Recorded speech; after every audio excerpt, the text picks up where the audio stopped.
આયુષ નિરીતન અંજલિ ટપકત શ્વાસો શ્વાસ હરી ભજાવીને જાતે આ તો અવસર ઈશ્વર દાસ. ઘરની પરિસ્થિતિ એવી કે પિતાશ્રીને કંઈક ને કંઈક મદદરૂપ થવું, એટલે નાના એવા કારખાનામાં કામે જાઉં, એટલે એમાં હું કામે જાતો 14 રૂપિયા રોજ આખા દિવસ દરમિયાન છે.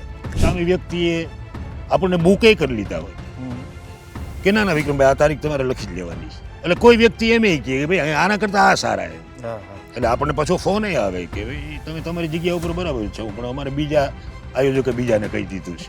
અમરેલીની બાજુમાં એક ગામડું ને પ્રાણલાલ વ્યાસનો કાર્યક્રમ. હવે એમાં વિજયભાઈ પરિસ્થિતિ એવી થઈ, ઓડિયન્સ ક્યાંય હમાય નહીં, એટલે મને પોલીસ વાળા ઊભો રાખ્યું. હું ક્યાં બે જાય હું બેસી ગયો, ત્યાં ગયા તો પ્રાણભાઈ આમ જોવે બધા આમ, એટલે મને કે ત્યાં કાં બેઠો, મને આ ભાઈ બેહાડી. પછી સાહેબ ભગવતીની કૃપા કે ભાઈ કે ઈ પોલીસ મને સ્ટેજ લગી.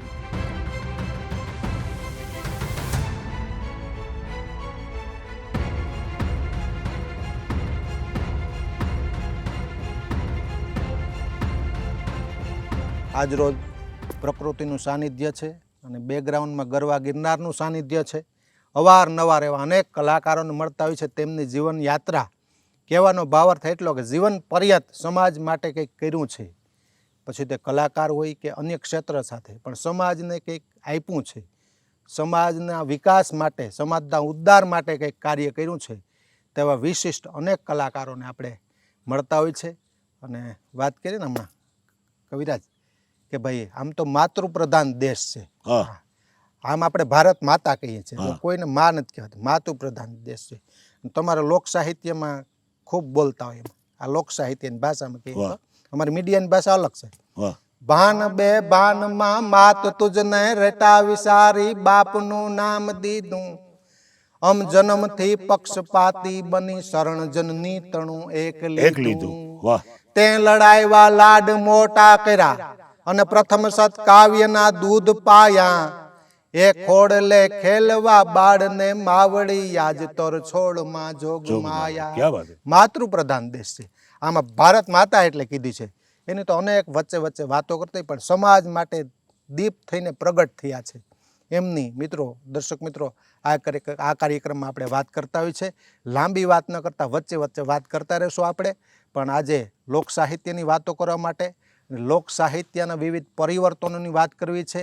અને આ ક્ષેત્રમાં વર્ષોથી જેમનો નાતો છે, એવા સ્ક્રીન ઉપર મારી ડાબી બાજુ લોક સાહિત્યકાર એવા વિક્રમદાન ગઢવી આજના સુરીલા સંવાદ કાર્યક્રમમાં મિત્રો આપણી સાથે જોડાયેલ છે. ખૂબ ખૂબ તમારું સ્વાગત છે.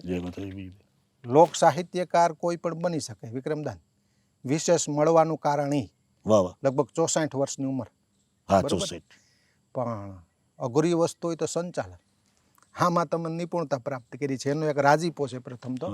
બાકી સાહિત્યકાર હોય તો રાઉન્ડ લઈ પોતાનો, કલાક 1.5 કલાક, કે વિષય કોન્સેપ્ટ હોય, એક વિષય પૂરતો સીમિત હોય, કોના લાભાર્થે કાર્યક્રમ છે ને કયો છે, કોણ કલાકાર છે, બસ એક સીમિત હોય. તમારું સંચાલન આખી રાત્રિ હોય, કાર્યક્રમ શરૂ થાય ત્યારથી પૂર્ણાહુતિ સુધી તમામ પ્રકારનું સાહિત્ય વચ્ચે વચ્ચે આવતું હોય, તમામ પ્રકારના માહિતીનો સમાવેશ થાય. સંચાલન કરવું ને એમાં તમામ પ્રકારની માહિતી જોઈએ. ચોક્કસ. એટલે અત્યાર સુધી તમારી જીવન પર્યત આ લોક સાહિત્યની સેવા, પ્રથમ તો હજારો વંદન. અને બેઝિક ભાવે રજૂઆત કરીએ, કદાચ આ દર્શક મિત્રો અનેક જાણતા હોય, ચહેરાથી પરિચિત પણ હોય, જુનાગઢ રહે છે એટલો ફક્ત ખ્યાલ હોય, પણ બેઝિક ભાવથી શરૂઆત કરીએ, થોડોક પરિચયથી શરૂઆત કરીએ. મૂળ કયું ગામ, પછી કર્મભૂમિ કઈ, પછી અત્યારે સ્થાયી કઈ રીતે ક્યાં થયા, ત્યાંથી શરૂઆત કરી. સૌ પહેલા તો વિજયભાઈ, આપ જ્યાં સુરીલા સમાજમાં તમામ કલાકારો, અને એમાંય ગામડે ગામડે નાનું એવું ગામડું હોય ને ત્યાં કલાકાર રહેતો હોય, અથવા તો સમાજનું કાંઈ કાર્ય કરતો હોય, એવી વ્યક્તિને તમે મળવા માટે થઈને જાઓ છો. અને એના ઇન્ટરવ્યૂ હું ઘણી વખત અવારનવાર જોતો જ હોઉં છું, અને મને બહુ ગમે છે, આ મારો શોખ છે. એટલે સૌ પહેલાં તો આપ જે આ કાર્ય કરો છો એ બદલ હું આપને લાખ લાખ ધન્યવાદ આપું છું. અને મા જગદંબા ભગવતી ભેળિયાવાળીને એક ચારણ તરીકે પ્રાર્થના કરું કે આ ક્ષેત્રની માલિપા આપ હર હંમેશને માટે બાપ આવું કાર્ય કરતા રહે, એવી હૃદયની મારી ચારણ તરીકે શુભકામના. મારું જન્મસ્થળ ગાદોઈ, એટલે વંથલીથી 4-5 કિલોમીટર આગળ ગાદોઈ મારું જન્મસ્થળ, અને મગરવાડા મારું મોસાળ.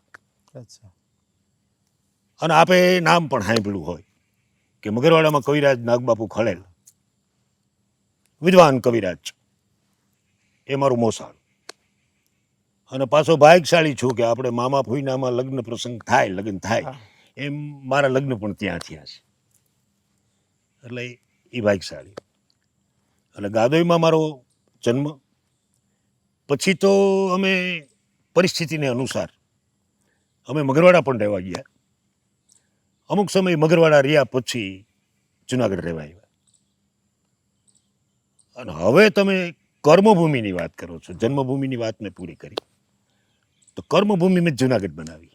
અચ્છા. અને જુનાગઢમાં આવ્યા પછી ત્યારે તો આ ક્ષેત્રમાં પણ હું નહીં, કારણ કે ઘરની પરિસ્થિતિ એવી કે પિતાશ્રીને કાંઈક ને કંઈક મદદરૂપ થવું એમ. હા. એટલે નાના એવા કારખાનામાં કામે જાઉં. એમ કરતાં કરતાં જુનાગઢનું એક ઓસ્ટિન બેરિંગ કંપની છે, બહુ મોટી છે, અને એમાં મને જોબ મળ્યો. એટલે એમાં હું કામે જતો અને 14 રૂપિયા રોજ આખા દિવસ દરમિયાન સાહેબ. અચ્છા. કેટલી ઉંમર હતી ત્યારે? ત્યારે મારી ઉંમર 24 થી 25 વર્ષ. બરાબર. યુવાનીમાં. યુવાનીમાં. કરે. હા. પણ પછી મને એ કરતા મને એમ થયું, હું જો કે ડાયરાની દુનિયામાં હતો જ નહીં સાહેબ. અચ્છા. હા, સાંભળવા જતો એ મને શોખ. હું ભીખુદાનભાઈને સાંભળું, પ્રાણભાઈને સાંભળું, નારાયણ બાપુને સાંભળું, લાખાભાઈને સાંભળું. અને વધારે પડતું કુંજાણે શું હોય, ભગવતીની ઈચ્છા એ છે કે જે વ્યક્તિ સંચાલન કરતા હોય ને એની ઉપર મારી નજર વધારે રહેતી. આવું એક ત્યારે મને થતું, પણ સ્ટેજ ઉપર નહીં. પછી તો નાના એવા આ મંદિરોમાં દર શનિવારે ને સોમવારે ને ભજનો થતા હોય એમાં જાય અને થોડું ઘણું બોલીએ. એમાં થોડું ઘણું બોલતા મને અમુદાનભાઈ એકવાર સાંભળે, આપણે અમુદાનભાઈ સાહિત્યકાર, અને એને કોઈ કાર્યક્રમમાં બહાર જવાનું, પ્રાણભાઈને સંચાલનવાળાની જરૂર પડી, પ્રાણલાલ વ્યાસ. અચ્છા. એ વ્યક્તિને આજે હું ભૂલી ન શકું, અમુદાનભાઈને ભૂલી ન શકું, પ્રાણભાઈને આપણે ભૂલી ન શકીએ. એટલે અમુદાનભાઈએ મને કીધું, મને કે પ્રાણલાલ વ્યાસનો એક કાર્યક્રમ છે અને એમાં તારે જવાનું છે. ચોખ્ખી વાત કરું કે મારે બહાર જવાનું છે, એટલે આ જગ્યા તું સંભાળી લે. એટલે મને થોડીક વાર માટે તો વિજયભાઈ એમ થયું, ક્યાં પ્રાણલાલ વ્યાસ ને ક્યાં હું. પણ મને અમુદાનભાઈ હળવો ફૂલ કરી નાખ્યો. મને એમ કીધું, ના, મને કે પ્રાણભાઈ અભિમાની વ્યક્તિ નથી, તું જે માન છો એવું કાંઈ છે નહીં, તારી સાથે સરસ રીતે રહે અને તને સલાહ સૂચન કરતા રહે ને એને ભેગું કે બહુ ટૂંકું સારું સંચાલન કરવાવાળી વ્યક્તિ જોઈશ. એમ કરતાં હું ડાયરાની દુનિયામાં આવ્યો. અને એ ડાયરાની દુનિયામાં આવ્યા પછી આપને ખ્યાલ છે જો કે સંચાલન તો મા ભગવતી સોનબાઈ કરે. ચીલો વડ શક્તિ તણો ચારણ ચૂકી જાત, જન્મી નહો જગતમાં અમારી બરડે હોનલ માત. અને સોનલ જે કરે એ સદાય સુખિયા હોય, આવો બરડે માતને તો પછી આનંદ અનેરો હોય. એ માની કૃપા, ભગવતીની કૃપા. અને ગિરીશ આપાને એમ થયું કે આ સંચાલન વિક્રમ કરે તો સારું. સંચાલન તો ભગવતી કરે, આપણે શું કરવાના, પણ આપણે ખ્યાલ છે કે છેલ્લા 15 વર્ષથી મઢડાનું સંચાલન કરું છું. આ એક ભગવતીની મારી ઉપર કૃપા છે. અને એટલું પણ ચોક્કસ કહું કે આજે તમારા જેવા જે સારી વ્યક્તિઓ, જેને કહી શકાય સાહિત્યના શોખીન, ડાયરાના શોખીન, અને આ રીતે કાર્ય કરનારા વ્યક્તિઓ જે મને આજ જો ઓળખતા હોય તો એ મઢડાના હિસાબે, મોણિયાના હિસાબે, એટલું ચોક્કસ હું કહીશ. એ ફાઉન્ડેશન છે લોક સાહિત્યને. આપણે કે લોક સંગીત, માતાજીની રચનાઓ આજે પ્રોગ્રામોમાં નવી મળે છે અને એ જીવંત રાખી છે. વિક્રમદાન અનેક વાતો કરવી છે વચ્ચે, પણ કે આ એક દીવડો, એમાં દિવેલ હોમા કરી છે. હા, દિવેલ હોમાતું હોય છે ને એ માતાજી કૃપા કરતી હોય છે બધી, એ ભગવતીની કૃપા. હા, 100%. અને એ ક્યાંક ને ક્યાંક આપણે મદદરૂપ થતી હોય છે ને આપણે સમાજ માટે બળતા રહીએ. દિવેલ ઉપરવાળો હોમા કરતો હોય છે. વાહ, કીધું ને, બડા કરજે જાકમ જાડ, રાખીશ નહીં તું ફૂક લાગ્યા ને ફાડ. દીવા તું બડા કરજે જાકમ જાડજી, તળિયે કેટલું તેલ છે એની તું રાખીશ નહીં કોઈ દી સંભાળજી પૂરણ હારો પુરસે ભાઈ પૂરણ હારો પુરસે ઓલો દિવેલ દીન દયાળ દીવા તું બડા કરજે જાકમ જાળજી. વચ્ચે સૌથી વધારે મને આ કડી આ ગમે. અંધારા કેરી ફોજુ ઉતરશે તારે ચો તરફ વિકરાળજી. સારું કામ કરતા હોય ને 2-5 ખવરિયા પણ હોય. વાહ કવિરાજ. ખવરિયા પણ હોય. વાહ. કારણ કે નેગેટિવિટી 5 લોકો હોય જ, 95% સારા પણ હોય. હા એટલે અંધારા કેરી ફોજુ ઉતરશે તારે ચો તરફ વિકરાળજી. પણ કઈ કરી ન શકે. દિયો ચાલુ હોય ને તો અંધારું ટ્રાય કરે ચારે તરફથી હા. પ્રવેશવા માટે. વાહ ધીમો ધીમો પવન વાતો હોય, લેરકી વાતું હોય. એટલે અંધારું આપણે કહીએ ને વેઇટ કરીને જ બેઠું કે ક્યારે પવન આને હું બુજાવું, પણ કંઈ થાય નહીં. શું કામ ન થાય?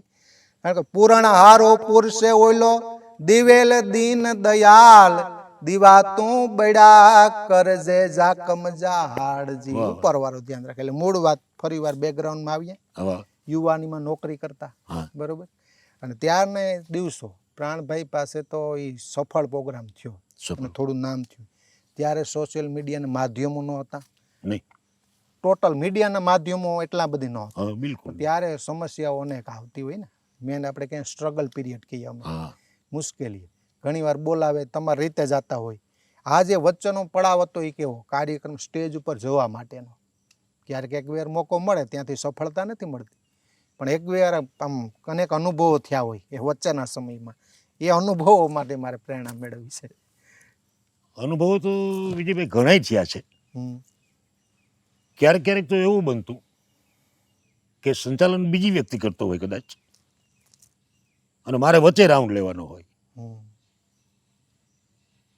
તો 1 વાગે ને 1:30 વાગે ને 2 વાગે વારો આવે તો આવે, હા. અને પછી 2-2:30 વાગે એ વ્યક્તિ મને રજૂ કરે. પણ આપણે સમજીએ કે 2-2:30 વાગે એટલે પછી સાહિત્યનો સમય આખો પૂરો થઈ ગયો હોય. એટલે આપણે ભગવતીની કૃપા ને સમજદારી કે 10-15 મિનિટનો રાઉન્ડ લઈને આપણે હમ. પૂરું કરી દઈએ. એટલે આવા સમય પણ જોયા. અને ક્યારેક એવું પણ બને કે સામે વ્યક્તિએ આપણને બુકે કરી લીધા હોય હમ. કે ના ના વિક્રમભાઈ આ તારીખ તમારે લખી જ લેવાની છે. પણ 15 દિવસ પછી આ તમે હમણાં જે આપણે વાત થઈ ને કે દીવો બળ્યા રાખે, અંધારું તો એની આજુબાજુમાં હા, હા. એ હોય જ છે. હોય. એટલે કોઈ વ્યક્તિ એમ કે ભાઈ આના કરતા આ સારા એમ. હા, હા. એટલે આપણને પાછો ફોન આવે કે ભાઈ તમે તમારી જગ્યા ઉપર બરાબર છો, પણ અમારે બીજા આયોજકે બીજાને કહી દીધું છે. એટલે આપણે કેવું પડે કે ના કાંઈ વાંધો નહીં, તમે તમારે સરસ એનાથી હલાવી દો. પછી એક મારા જીવનના અનુભવની તમને વાત હા. કરું. સંઘર્ષ હા કોઈ ન ઓળખતું હોય ત્યારે સાહેબ, અમરેલીની બાજુમાં એક ગામડું ને પ્રાણલાલ વ્યાસનો કાર્યક્રમ. એમાં હું હતો, પ્રભાબેન રબારી હતા, જૂના ગાયક, અમદાવાદથી આવતા, અને દમિતબેન બરલાઈ. હવે એમાં વિજયભાઈ પરિસ્થિતિ એવી થઈ કે ઓડિયન્સ ક્યાંય હમાય નહીં એમ. હમ. કારણ કે પ્રાણલાલ વ્યાસ તો તેની, હવે એમાં હું ને પ્રાણલાલ વ્યાસ ને આગળ આયોજકો ને પ્રાણભાઈ ને એની પાછળ દમિતબેન ને આ પ્રભાબેન ને બીજા મિત્રોને હાલ્યા જાય. એટલે હું તો ત્યારે આપણને એટલું બધું કાંઈ આ એમ કે હવની હારે હાલવું જોઈએ ને આવું એટલી બધી ખબર ન પડતી મને. એટલે હું તો હવની છેલ્લે ધીમું ધીમું હાલ્યો જતો હતો. એમાં ઓલા આગળ નીકળી ગયા, ઓડિયન્સની વચ્ચેથી અમે નીકળ્યા, ઓલા આગળ નીકળી ગયા એટલે મને પોલીસવાળાએ ઊભો રાખી દીધો. સાહેબ મને બોલવાની તક ઈ માણસે ન આપી. હમ. મને ક્યાં બેજાય, અચ્છા. હું બેસી ગયો. હા. પણ એટલી આમ મને ખબર કે ભલે એની મને બેહાડી દીધો, પણ સંચાલન તો આપણે કરવાનું છે. હા. એટલે જગદંબા ત્યાં બોલાવે છે. ત્યાં ગયા તો પ્રાણભાઈ આમ જોવે બધા આમ. એટલે ઉસ્તાદને પૂછ્યું કે ભાઈ વિક્રમ, તો એ વિક્રમ તો આ બેઠો. અરે કે અહીંયા. પછી મને બેહાડનાર પોલીસ વાળો પાછો ત્યાં બાજુમાં જ ઊભો હતો. હા. એટલે મને કે ત્યાં કાં બેઠો? મને આ ભાઈએ બેહાડી દીધો. એટલે મને કે તમે કલાકાર છો? હું કહું હા યાર. મને કે કેવું જોઈએ? હું કહું તમે તક જ નથી આવી સાહેબ. પછી સાહેબ ભગવતીની કૃપા કેવી કે ઈ પોલીસમેન મને સ્ટેજ લગી લઈ ગયા. અને ઈ જે કાર્યક્રમ ગયો એમાં પછી પ્રાણભાઈને એમ થઈ ગયું નાના વિક્રમ હમ. સંચાલન એ રીતે સરસ કરે. આ આપણું અભિમાન નહોતું પણ આપણો એક હરખ હતો. પ્રાણભાઈ એટલું કીધું કે નાના વિક્રમ સંચાલન સરસ કરી શકે, એમાં ના નહીં. પણ ત્યારે આપણું એ અભિમાન નહોતું, હમ. એક આપણો હરખ હતો કે નાના એક સર્ટિફિકેટ મળી ગયું આ વ્યક્તિનું આપણને. અને એટલું ચોક્કસ કહીશ કે પદ્મશ્રી ભીખુદાનભાઈ, હા. આપણે મઢડાના સ્ટેજ સંચાલનની વાત કરીએ હા. તો અત્યારનો માહોલ આખો જુદો છે, પરિવર્તનનો યુગ છે, હા. એમાં સવાલ નથી, આપણે સ્વીકારી લેવું પડે. તમે પહેલા જ મને પ્રશ્ન કર્યો કે સંચાલન કરનારે હા. સંઘર્ષ અને સહન શક્તિ તો રાખવી જ પડે. એક તો સૌની પહેલા જાવું સૌની અને છેલ્લે. સૌની છેલ્લે ઊભું થવું. પણ મારો એક હરેમેશને માટે વિજયભાઈ આપ તો મઢડા અને મોણિયા ને બધે પધારતા હો, મારો એક નિયમ હોય, શરૂઆતમાં જ હું જાહેરમાં કહી દઉં કે ભાઈ કોઈ કલાકારને અન્યાય ન થાય એની મારી તકેદારી છે. અને બધા અન્યાય ન થાય, બધાને ન્યાય મળે. હા વાણી પવિત્ર કરવા માટે આશા લઈને આવ્યા હોય આશા લઈને આવ્યા હોય કે માના દરબારમાં આવ્યા હોય, ઘણા વર્ષોથી રાહ જોઈને બેઠા હોય કે ત્યાં ક્યારે આપણો વારો આવે. હમ. એટલે એ વ્યક્તિ નારાજ થઈને ન જાય, એ મારી તકેદારી હોય. મને ઘણા વ્યક્તિ કહે હા. કે વિક્રમભાઈ તમે બીજે તો કલાક અડધી કલાકના રાઉન્ડ લ્યો છો, 45 મિનિટ અડધી કલાક આરામથી તમે બોલી શકો છો, પણ મઢડા તો તમે 2 મિનિટમાં બીજાને રજૂ કરી દો છો. ત્યારે હું એટલું જ કહેતો કે મઢડા અને મોણિયા અને બીજા અમુક કાર્યક્રમો સ્ટેજ કેટલું રૂડું લાગે એ જ મારે જોવાનું. હું થોડું ઓછું બોલું અને સ્ટેજનો કાર્યક્રમ સફળ જાય ને, હમ. એ મારા માટે આનંદની વાત છે. 100%. એટલે કોઈ કલાકારને અન્યાય ન થાય એની તકેદારી રાખવી જોઈએ.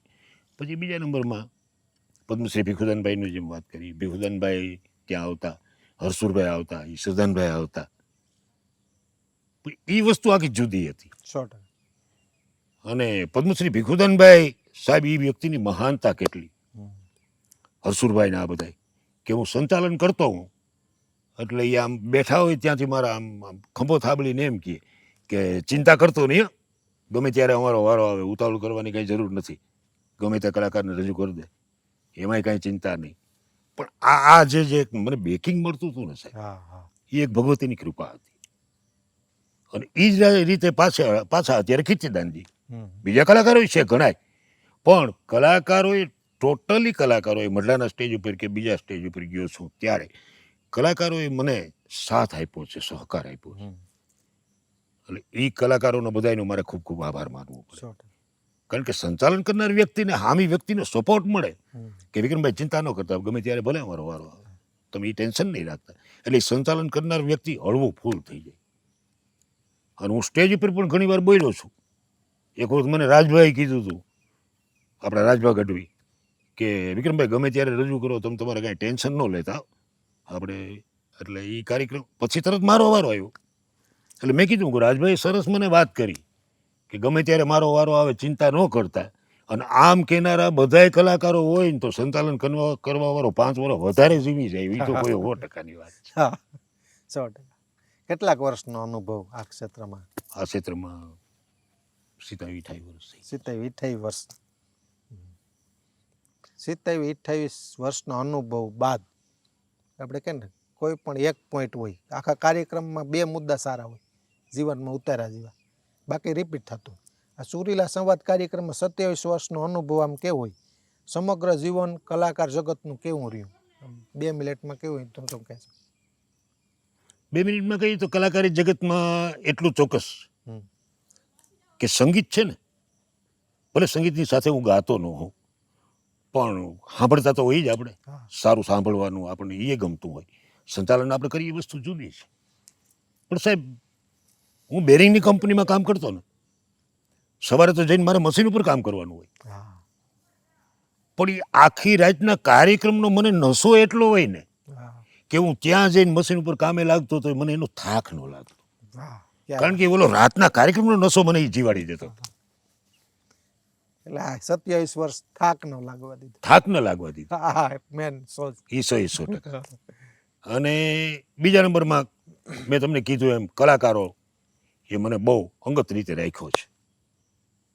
એમાં પદ્મશ્રી ભીખુદાનભાઈથી માંડીને કીર્તિદાનજી લગી બધા રાજભા છે, આજે બધા કલાકારો છે, એ બધા આપણી આમ રાખે. બધાનું ધ્યાન રાખ્યું છે, બધાએ ટૂંકમાં ધ્યાનમાં નથી રાખ્યા, તમારું ધ્યાન રાખ્યું છે. મારું ધ્યાન રાખ્યું છે, ધ્યાનમાં નથી રાખ્યું, કારણ કે મેં કોઈને ધ્યાનમાં નથી રાખ્યું. હા, 100%. આવું પણ બન્યું. અને ઈ જો કૃપા હોય તો માં સોનલની હમ. અને મારી માં ભગવતી વરુડી માની, મારા કુળદેવીની અને જગદંબા નાગબાઈ માની. અને બીજા નંબરમાં મને જે થોડા ઘણા જે દુહા કે છંદો કે બીજું કાંઈ મળ્યું ને એ મારા મોસાળમાંથી સાહેબ મળ્યું છે. અચ્છા. કારણ કે કવિરાજ નાગબાપુ એટલે વિદ્વાન વક્તા. પ્રાંતાબંધની મોરારી બાપુ એ હમણાં 2 વર્ષ પહેલાં જેને મરણોત્તર એવોર્ડ આપ્યો, આપણે ખ્યાલ હોય. એટલે એ વ્યક્તિનું હું ભાણેજી, એનો પણ મને ગૌરવ હતું, અભિમાન નહીં પણ એનો હરખ તો મને છે જ. અને પાછા મારા લગ્ન ત્યાં થયા. અને રામ રાખે એમ રહેવું દુનિયામાં, કોઈને કાંઈ ન કેવું, જગતમાં મારો રામ રાખે એમ રહેવું. અને ચોડવજો જે પાણીએ ચડે, નગર જિંદગી આખી નડે, ચોડવજો તમે જે પાણીએ ચડે. આ કવિરાજ નાગબાપુ. અને આવું અડાભીડ મોહાળ મળ્યું હોય સાહેબ, પછી હા. થાકવું હતું. અને મારા મોટા ભાઈ પાતુભાઈ ગઢવી, એ પણ સાહિત્યના શોખીન, એટલે એની પાસેથી પણ મને સાહિત્ય મળતું રહ્યું. મને એક દુહામાં કે બીજું કંઈક મારે ઘટતું હોય તો હું મારા ભાઈ પાસે જાઉં. એટલે એ આમ તો ક્યારેક એમ કહે કે યાર તારું આ કામ નહીં, પણ હું કહું પણ આપો તો ખરા, જોઈએ પછી. એટલે એ મને આપે. અને એ કારણ કે બધા વડીલો સાથે બેઠેલા અને સાહિત્યના શોખીન માણસ.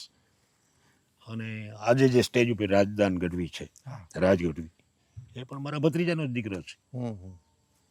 જોકે અમારી અગાઉની પરંપરામાં કોઈ કલાકાર એટલા બધા નહીં. નહીં. હા, હું આ ક્ષેત્રમાં આવ્યો, પછી રાજ આવ્યો.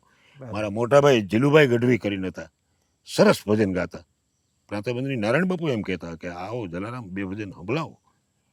પણ એ વ્યવસાયિક રીતે નહીં, બરાબર. એ પોતાના નિજાનંદ ખાતર નિજાનંદ. ગાતા. એટલે આ રીતે આ ક્ષેત્રમાં મારું આવવાનું થયું. પણ કલાકારોએ જે, અને અત્યારે જે મીડિયાની દુનિયામાં ચેનલના તમામ વ્યક્તિઓ, તમારા જેવા વિજયભાઈ જોટવાથી માંડીને બધાય, આ તમે જે મને ચાહો છો ને, એ પણ મારી માં જગદંબા સોનબાઈની કૃપા છે. બાકી તો સમય બલવાન હૈ, નહીં પુરુષ બલવાન, કાબે અર્જુન લૂંટ્યો યહી ધનુષ યહી બાણ. અને કૃષ્ણ પાસે જઈને એટલું જ કહી કે માધવ નથી માગતો કરોડી રૂપિયા કરી તાળ, પણ વખતે આવી વ્યવહાર અમારો હાચવી લેજે સામલા. તે દીધું ઘણું, મેં લીધું ઘણું, વળી કીધું ઘણું કરી તાળ, પણ હવે માગું એટલું મને સંતોષ દેજે સામલા. અને સાહેબ 14 રૂપિયામાં બેરિંગની કંપનીમાં નોકરી કરનાર માણસને સવારે કાર્યક્રમમાં માણસ બોલાવે ને સવારે હારામાં હારો પુરસ્કાર મળે, તો આ ભગવતીની કૃપા નહીં તો બીજું શું? એટલે કહું છું. અને બીજી વાત એ ઉચ્ચ કુલાન સુકા સરોવરા એની હાંસી ન હોય, થોડે ઘણે દીએ તો પછી ઘીના ઠામે ઘી હોય. ઉચ્ચ કુલાન સુકા સરોવરા એની હાંસી ન હોય, થોડે ઘણે દીએ તો પછી ઘીના ઠામે ઘી હોય. બાકી તો આયુષ્ય નિરીતન અંજલિ ટપકત શ્વાસો શ્વાસ, હરી ભજાવીને જાતે આ તો અવસર ઈશ્વર દાસ. એને યાદ કરવા જોઈએ અને એને એમ કહેવું જોઈએ કે હે અખિલ બ્રહ્માંડના માલિક, આ તારી કૃપા છે, માં ભગવતી આ તારી કૃપા છે, એટલે આ બધું હાલે છે. બાકી તો સમય બલવાન હૈ, નહીં પુરુષ બલવાન, કાબે અર્જુન લૂંટ્યો યહી ધનુષ. ક્યારેક એવું બનતું હોય કે જે ટ્રેન્ડિંગ ઉપર કલાકારો હોય, સામાન્ય મીડિયા કે કોઈ લેતા હોય, પણ અમે એવો પ્રયત્ન કરીએ બને ત્યાં સુધી કે જેમણે 25 વર્ષ 20 વર્ષ 30 વર્ષ આ ક્ષેત્રમાં જેમની સેવા રહી અને એનો લાભ અમે ન આપીએ તો કલા જગતમાં ખોટ કહેવાય. અને અમારો પ્રયત્ન એ છે કે જે કંઈ સમાજને માટે સાહિત્યની સેવા કરી હોય, કોઈને ગાયકી સ્વરૂપે લોકસંગીત ગાઈને સેવા કરી હોય, એમને યાત્રાનો લાભ લોકોને મળે. આ અમારું એક કર્તવ્ય છે. અમે માની લ્યો કે 2 સારા કલાકારનું લઈ શકીએ, ગમે એનું લઈ શકીએ, પણ દરેક વ્યક્તિ ન્યાય આપવો ને એ પણ અમારી એક નૈતિક જવાબદારી છે. કાલ સવારે કોઈ બીજા ગમે તેમ બોલે, મોટા કલાકારનું લીધું, આનું ન લીધું, બધાને ન્યાય આપવાનો એક પ્રયાસ સ્વરૂપે તમને પણ અમે ન્યાય આપ્યો છે. 25 વર્ષનો કોઈ બીજો અનુભવી હોય તો એને ન્યાય આપીશું આપણે. ચોક્કસ. એટલે અમારો એક પ્રયત્ન હતો. વિક્રમદાન આજે સુરીલા સંવાદમાં આવ્યા, જીવનની તમામ વાતો કરી. બની શકે કંઈ વાત રજૂ કરવી હોય, હજુ પણ ક્યારેક એવું બનતું હોય કે વિચારવું હોય તમે કે ભાઈ આ બનાવ તમારે લોકોને કેવો છે, તમારા જીવનની અંદર એવો કોઈ બનાવ બનેલો હોય કે કાર્યક્રમમાં એવો કોઈ બનાવ બન્યો હોય, કોઈ લોક હાસ્યની વાત પણ હોય, વાત ભૂલાતી હોય, એવું બને, સમય છે આપની પાસે, જણાવી શકો? વિજયભાઈ, પહેલી વસ્તુ તો એ પહેલાં મેં પણ આપને કીધું, હમ. આપ જે આ સુરીલા સમાજમાં આપ જે ગામડે ગામડે મોટા સિટીમાં જતા હોવ, પણ ગામડે ગામડે ને નેહડાની અંદરથી તમે જે આ કલાકારો હોય, કોઈ સમાજની સેવા કરનાર જીવ હોય, અથવા તો કોઈ કથાકાર હોય, સારા વક્તા હોય, એને તમે જઈને જે મળો છો ને, અને તમે એમ કહો છો ને કે બધાયને ન્યાય મળે, બધાને. કોઈ રહી ન જવું જોઈએ. નાનામાં નાના કલાકાર નહીં મળવું, નાનામાં નાના વક્તા નહીં મળવું, એ ગ્રેડના નહીં મળવું, બી ગ્રેડના નહીં મળવું, બધાયને મળવું. એમ ગામડે ગામડે પહેલી વસ્તુ તો એ કહું કે આપ જે આ બધા જે કાર્ય કરો છો ને, એ બધું એક ફરી વાર આપને કહું કે એક ચારણ તરીકે હું તમને લાખ લાખ ધન્યવાદ આપું છું. અને મા જગદંબા ભગવતી આપને ઘણું આપે એવી એક હૃદયની શુભકામના તો મારી હોય જ. અને બીજી વાત તો પ્રસંગો તો ઘણા માણસના જીવનમાં બનતા હોય સાહેબ, પણ મેં તમને પહેલા વચ્ચે વાત કરી ને કે મને જે આ બેહાડી દીધો હતો કે સ્ટેજ ન્યા તારે શું છે એમ કરીને બેહાડી દીધો, હું બેહી ગયો. પણ એટલું ચોક્કસ કે આ ક્ષેત્રમાં જો આપણે આપણી રીતે રહીએ ને તો સાહેબ, તો ચાહક વર્ગ તો ઘણો મળે છે. હા. કોઈ એમ કહેતું હોય કોઈ મારો કોઈએ ધડો ન કર્યો તો એ ખોટી વાત છે. ધડાના પાણાને સાહેબ કહું, હા, મળે. સંઘર્ષ વિનાનું જીવન નકામું છે. હા, હા. એક કાર્યક્રમમાં હું ગયેલો, એટલે એ કાર્યક્રમમાં હાજી રમકડું સુરેશ રાવળ, ક્યારેક ક્યારેક જરાક આપણે આમ ઓલું રહેવું પડે. હા, હા. આ તો સમાજ છે. ભગત બાપુએ કીધું છે કે દો રંગની દુનિયા તણા ધોખા કદી તરશો નહીં, આ લોકના સાગર વિશે કોઈ નાવથી તરશો નહીં, કારણ કે સીતાને ઘોર જંગલમાં પુત્રો અમે જણાવ્યા છે, અને કૃષ્ણને ભીલના હાથે અમે જ માર્યો છે. અરે કલમ અટકે છે લખતા અમારી પાપ પોથીની, મહાત્મા મોહનચંદ્રને અમે જ માર્યો. વાહ. આ તો સમાજ છે. અમે ત્યાં ગયા બધા કલાકારો, એટલે એક વ્યક્તિ આવ્યા આવીને કે વિક્રમ ગઢવી કોણ છે? મેં કીધું બોલો ને હું છું. તો મને કે કલાકારો બધા આવી ગયા છે ને સાજિંદા નથી આવ્યા, તો તમારે તો મને કે કાંઈ સાજિંદાની જરૂર નથી. ગામનું નામ નહીં આપું, કારણ કે આ તો મીડિયાની દુનિયા છે. કાલે સવારે એમ કે માફી માંગો એટલે અમારી જિંદગી આખી આજ કરી રાખવાનું. પ્રોગ્રામમાં મોડા જાય તો એ આયોજકની માફી માગવી, બરાબર, અને ઘરે મોડે આવી તો એ પરિસ્થિતિ જાય. એટલે મને એને આવીને કીધું, મને કે તમારે ક્યાં સાજિંદાની જરૂર છે? થોડીક વાર અડધી પોણી કલાક તમે બોલશો ત્યાં તો સાજિંદા આવી જાય. એટલે સાહેબ તેદી મારે એને એમ કહેવું પડ્યું, કારણ કે મને એક પદ્મશ્રી ભીખુદાનભાઈની એક વાત બહુ ગમતી, નિશાન ચૂક માપ પણ નતાક નીચું નિશાન. નિશાન ચૂક માપ ચૂકી ગયો તો નતાક નીચું નિશાન. ત્યારે મેં એ વ્યક્તિને કીધું, કારણ કે અંદર તો ચારણ પીડ્યો હતો ને સાહેબ, એક કલાકાર હતો પણ અંદર એક ચારણ હતો.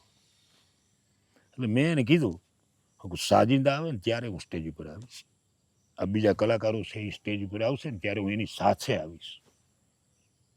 હું હાવ વધારાની વ્યક્તિ નથી આવ્યો. આમાં પત્રિકામાં નામ છે, કંકોત્રીમાં નામ છે, બેનરમાં નામ છે, એટલે કલાકાર તરીકે હું આવ્યો છું. હવની પહેલા આવીને બેસી જાઉં ને બોલવા મંડી જાઉં એ મારો વિષય. ત્યારે આ મારે કહેવું પડ્યું. અને પછી તો હું સ્ટેજ ઉપર આવ્યો, અમે બધા આરે સ્ટેજ ઉપર આવ્યા પછી વ્યક્તિ આવ્યા મારી પાસે આવીને મને માફી માગી. મને કે વિક્રમભાઈ માફ કરજો, એવું કંઈ ન હોય, પણ મારી જગ્યાએ બીજો હોય ને તો એ મૂંઝાઈ જાય. આ તો ઠીક છે, ઘણા વર્ષોની યાત્રા છે એટલે આમાં તડકા છાયા જોયા છે, વાંધો ન આવે. કારણ કે અમે નક્કી જ કરી કે સંચાલન કરવાનો મારો વિષય છે, એટલે ઘેરેથી નીકળીએ ત્યારે અમે બરફનો ટાઢો બોર પાણો માથે મૂકીને નીકળી, કારણ કે ત્યાં ટાઢું થઈને જ ત્યાં રહેવાનું છે. ત્યાં આપણે ગરમ ઠીક છે, અમુક જગ્યાએ જવું પડે, થવું પડે, એ વસ્તુ આખી જુદી છે. અને સંચાલન કરનારની હું તો એમ કહું છું, આજના સંચાલનકારોને, આજના કલાકારોને કહું છું કે બને ત્યાં લગી સ્ટેજની ગરિમા જળવાય એની સાહેબ ખાસ કાળજી આપો. પરિવર્તનનો યુગ છે, કટકા કટકા આવે, એ વસ્તુ આખી જુદી છે. આખા ભજન ન ગવાય, ક્યાંય કોઈનું નામાસરણ તો આપણે આવતું ન હોય, આવું બનતું હોય, પણ એ એક વર્ગે જુદો છે. માનો કે આજે તમે બાપુ નારાયણ બાપુ આજે હયાત હોય તો એ કાંઈ નામસ્મરણ વગરનું ભજન ન હોય. આજે તમે નિરંજન પંડ્યાને સાંભળો હા કે તમે સમરથસિંહ સોઢાને સાંભળો તો સાહેબ એ અમુક અમુક વ્યક્તિને તમે સાંભળો એટલે એનું કાંઈ નામસ્મરણ વગરનું ભજન ન હોય. હા, પણ એ એક વર્ગ જુદો છે, આ વર્ગ આખો જુદો છે.